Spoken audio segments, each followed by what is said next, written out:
Tuwan-tuwa, tumataba. Sariwa pa talaga, oh.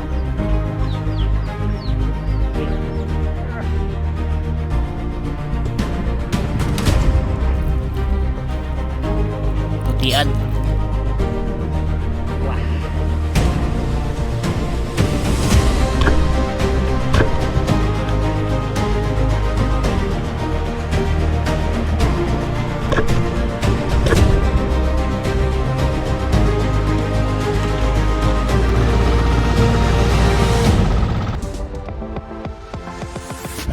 Hey! Magandang araw mga kasisid. Welcome back po sa aking channel at kung bago ka pa lang sa channel ko, syempre welcome na welcome ka. Kaya kung magustuhan mo ang video na to, huwag kalimutang mag-subscribe, i-like o i-share.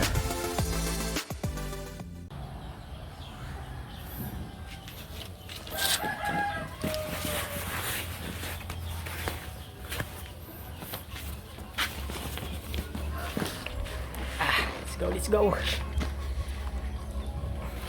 Ayan lang yung setup mga kasisid at kulang-kulang 1 kilometro yung layo ng ilog sa bahay. At pagdating sa ilog mga kasisid ay nag-timelapse ako habang nag-aayos ng mga gamit na dadalhin. Kaya lang umalis na ako ay naiwan yung cellphone ko na nakalagay sa may kawayan. Kaya dito bumalik ako nung naalala ko na yung cellphone ay naiwan ko. Siguro mga 100 meters pa lang din yung tinakbo ng bangka. Kaya nabalikan natin agad.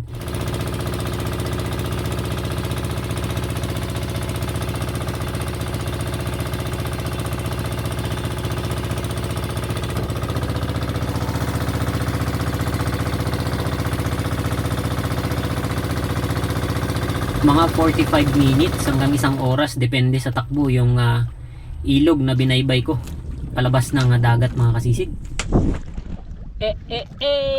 Isang magandang araw mga kasisid at isang mapagpalang araw din po sa ating lahat.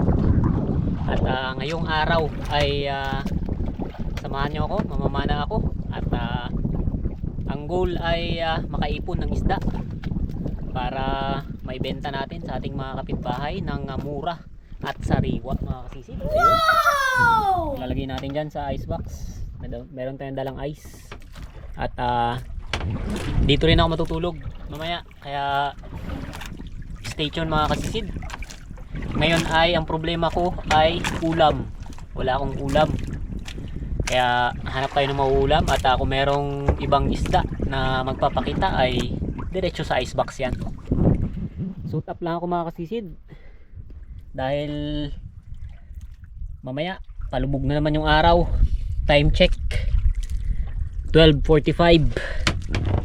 Yung dagat ay malabo, pero tiyagaan lang natin yan mga kasisid. Kaya let's go. Set, all set, let's go.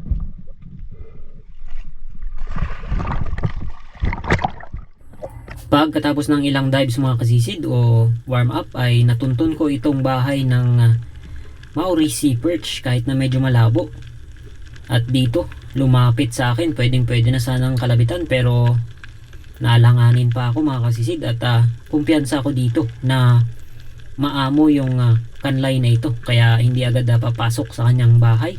At babalik yan sa atin mga kasisid. Nagantay lang tayo ng tamang pagkakataon dito para tuluyang makalabitan.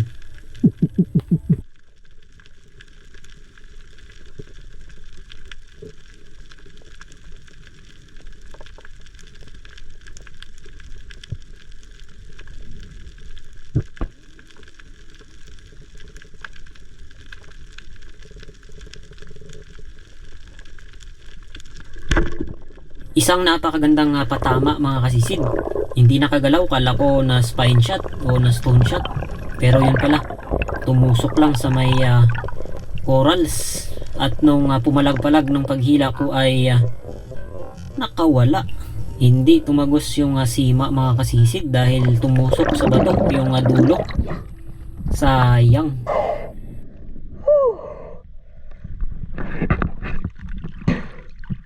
Pag hila ko ng bala ay hindi pa mahila dahil sumabit pa yung monoline mga kasisid, kaya binalikan ko pa sa ilalim at tinignan kung saan pumunta yung kanlay, pero hindi ko na trace kung saan na pumunta. Kaya bawi tayo sa susunod na pagsisid mga kasisid. At dito isang malaking bato yung aking dinapaan, pero nag-agwat lang ako ng konti para kung ano man yung isda na nasa loob ng malaking bato na yan ay pag lumabas ay ating papanain. Pero dito maraming surgeon fish, pero itong peacock grouper ay tumitingin-tingin sa akin at good size na, kaya itinutok ko na yung pana sa kanya mga kasisid, at saktong pagkalabit tinamaan naman at hindi na nakawala this time.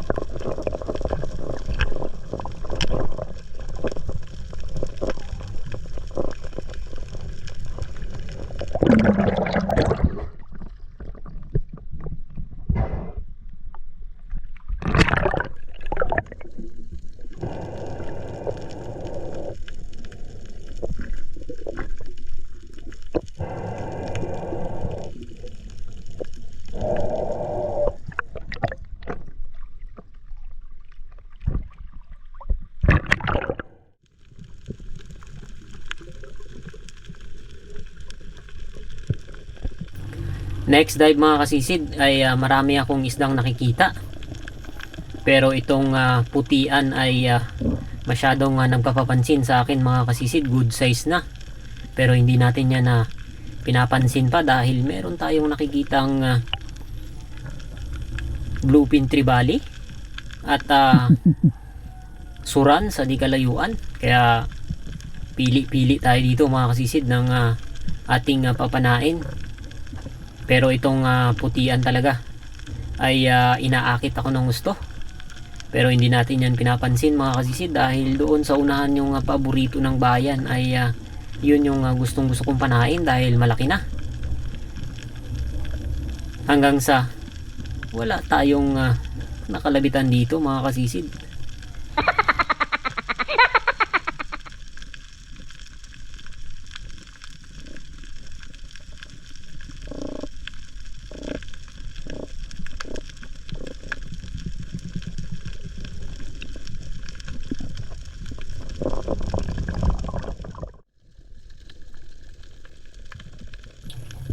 Another dive mga kasisid, isang malaking bato o pabilog na bato yung nasa unahan ko, kaya dinapaan ko.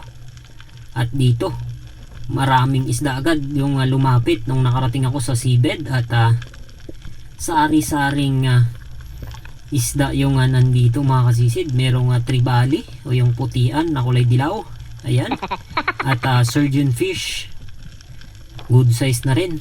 At yung mga big eye emperor sa di kalayuan ay hindi lumalapit, talagang mailap. At dito merong lumabas na peacock grouper sa may malaking bato na yan sa aking harapan, kaya ito na yung naging target ko. At sakto naman nung ating nakalabitan ay tinamaan din.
At sumunod na sisid mga kasisid, sa unahan lang ng konti ay nagtry ulit akong magdapa-dapa o mag-ambush. At dito meron ako nakitang unicorn fish, pero hindi gaanong lumalapit.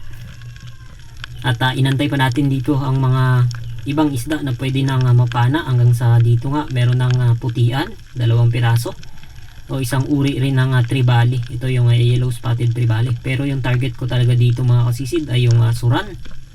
Kaya matyaga ko talagang inantay hanggang sa kinalabitan ko na, kahit na medyo malayo, dahil ayaw na talagang lumapit. Buti na lang ay tinamaan pa rin.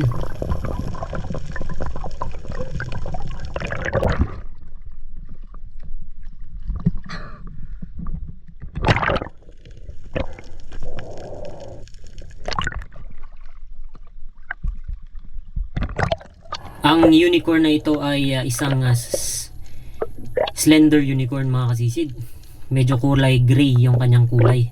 At dito sumunod na pagsisid, bigla ang napindot yung camera dahil napadaan itong bluefin tribali ng hindi ko inaasahan mga kasisid. Kaya nakalabitan natin yan ng biglaan. At habang nag-aantay tayo o habang nag-aambush, buti na lang ay maganda yung timing ng pagkalabit natin at tinamaan naman.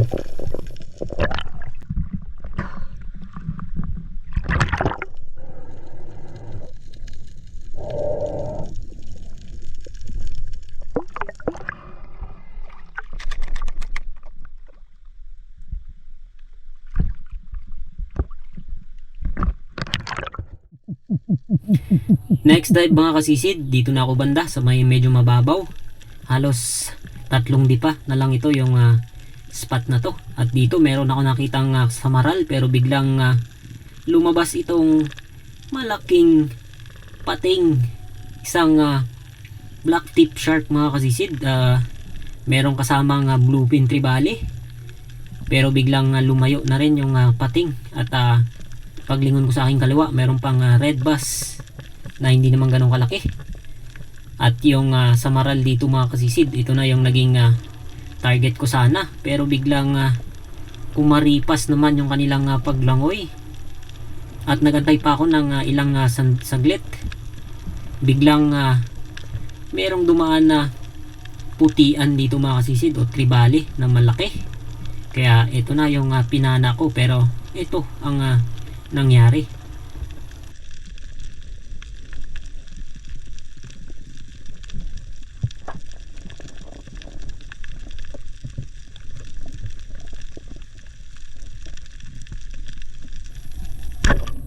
Nakaiwas itong putian na ito mga kasisid. Sayang.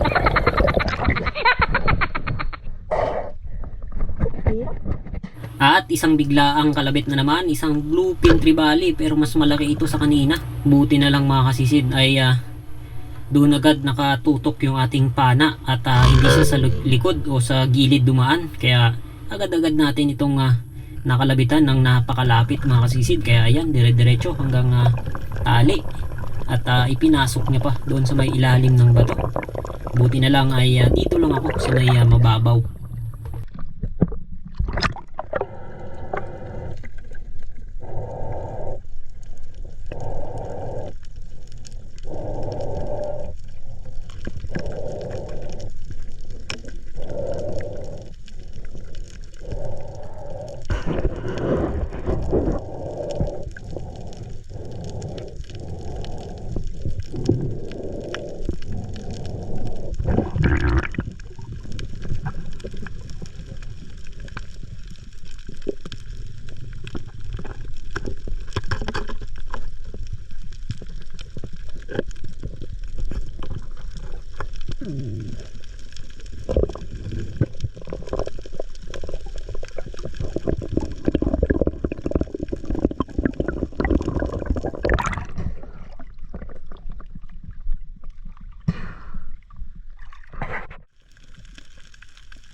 Next dive mga kasisid ay nasa mababaw pa rin.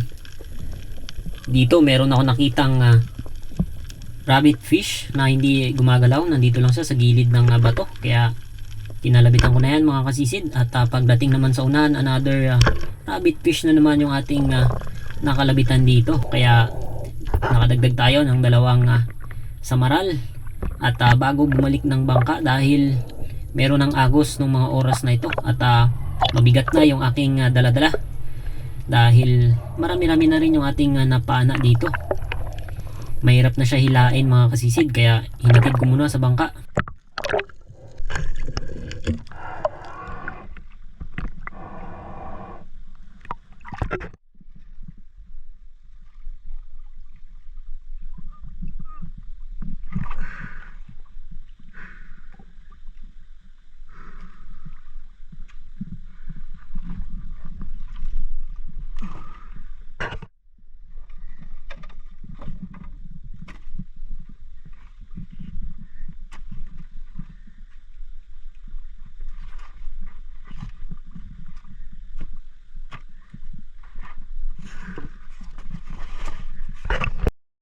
Pagkatapos kong ilagay sa icebox yung isda mga kasisid, ay balik ulit sa ilalim. At dito sa may pangantuhan na ito, merong tatlong samaral na lumabas galing sa may bato. Kaya agad-agad nating nakalabitan yan. At yung sumunod nating kalabit ay putian mga kasisid, at naidagdag natin ito, yung dalawang isda. At yung pangatlong pagsisid natin dito mga kasisid ay merong dalawang malaguno sa may malabo na part na tubig na to. Hindi ganong maninag, pero malapit sana itong malaguno na ito. Kaya lang nung pagkalabit ko, hindi naman tinamaan. Pag pull ko ng trigger mga kasisid, bahagyang bumaba yung dulo ng pana, kaya hindi tinamaan yung malaguno. Pumunta pa sa may buhangin at tiningnan ako. Pagkatapos kong makalabitan yung malaguno mga kasisid, ay nagtry pa akong abang ulit sa ilalim, baka sakaling lumapit, pero wala na talaga. At hindi ko na rin pwedeng pilitin dahil naghahabol tayo dito ng liwanag. At babiyahe pa tayo papunta ng sandbar mga kasisid, kaya let's call it a day, o let's call it half day. Punta na tayo sa sandbar para makapagluto ng ating ulam, dahil gustong gusto ko dito yung inihaw mga kasisid. Parang gusto ko ngayon ng inihaw.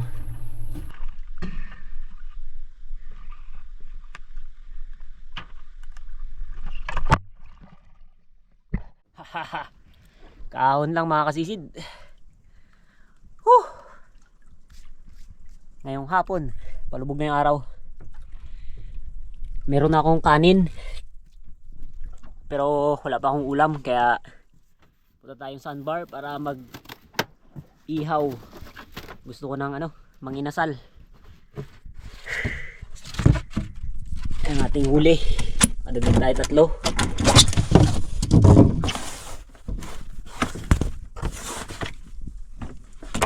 Tagip-tipan.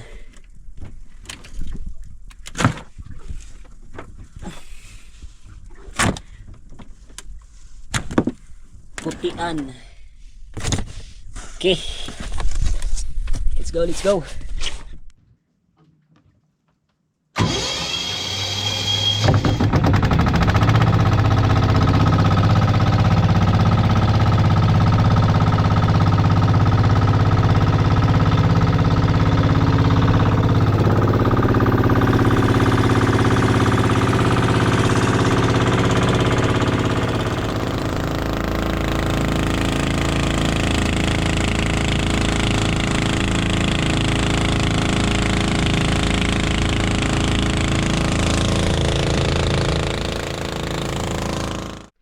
Nakalimutan ko yung lighter. Tayo makaihaw. Wala. Nakahiwalay ng lalagyan, hindi nadala.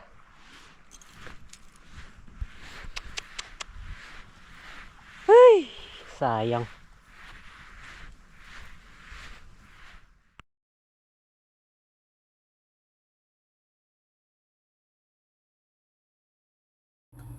At habang sumusubok ako magpaapoy mga kasisid gamit ang kawayan, dahil nakalimutan ko yung lalagyan ng mga pana na mga tali. Nandun yung lighter.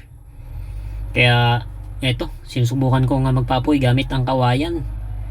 Naka timelapse lang mga kasisid. At shoutout tayo Celos family from Binangonan Rizal, Steve Obias, Maita Purino from UAE, Jonoret Oleta, Roberto Palalagsa, Olivia Mendoza, Arnel Bantog, Johnny Jactin, Jose Daddy, Marge Fishing, Kasumpang family, Jeg Sabrenica and family sa Saraya, Quezon Province, De La Cruz family from Manay, Cavite, Chad Summers from Bohol, Leonardo Mejorada, Terso Cabar from Quezon City, and Kayadong family from Quezon City rin. Yun, maraming salamat po sa patuloy na suporta mga kasisid, at sa mga hindi po na shoutout at sa mga silent viewers po natin, maraming salamat din po, at God bless us all po.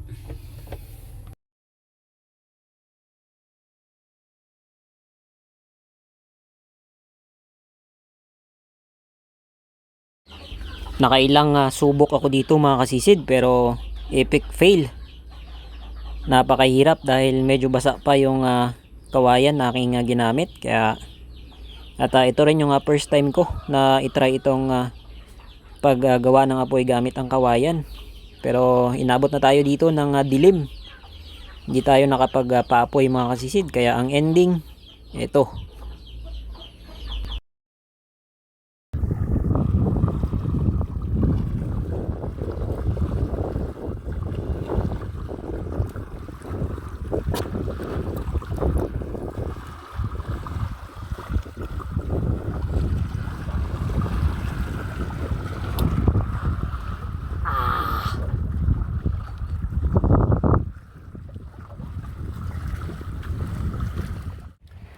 Tara mga kasisid, let's eat! Ang ating ulam ay kinilaw na putian. Dahil hindi ako nakapaapoy, buti na lang may kanin akong malamig. Kung wala, gutom. Dahil akong malamig, nilagay ko sa icebox kaya hindi na panis. At ang pangmalakasang kinilaw, putian o talakitok. Tikman natin yan.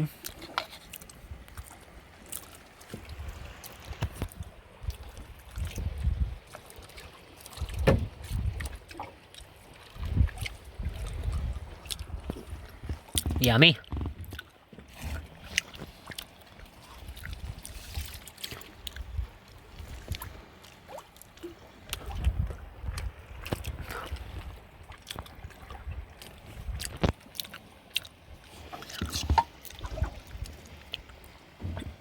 Maanghang.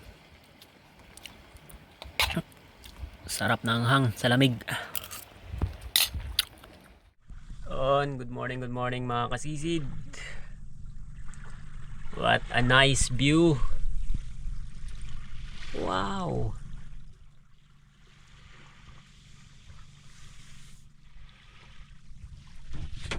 Mag-aantay lang tayo ng liwanag. Sabay, let's go. Mamana na.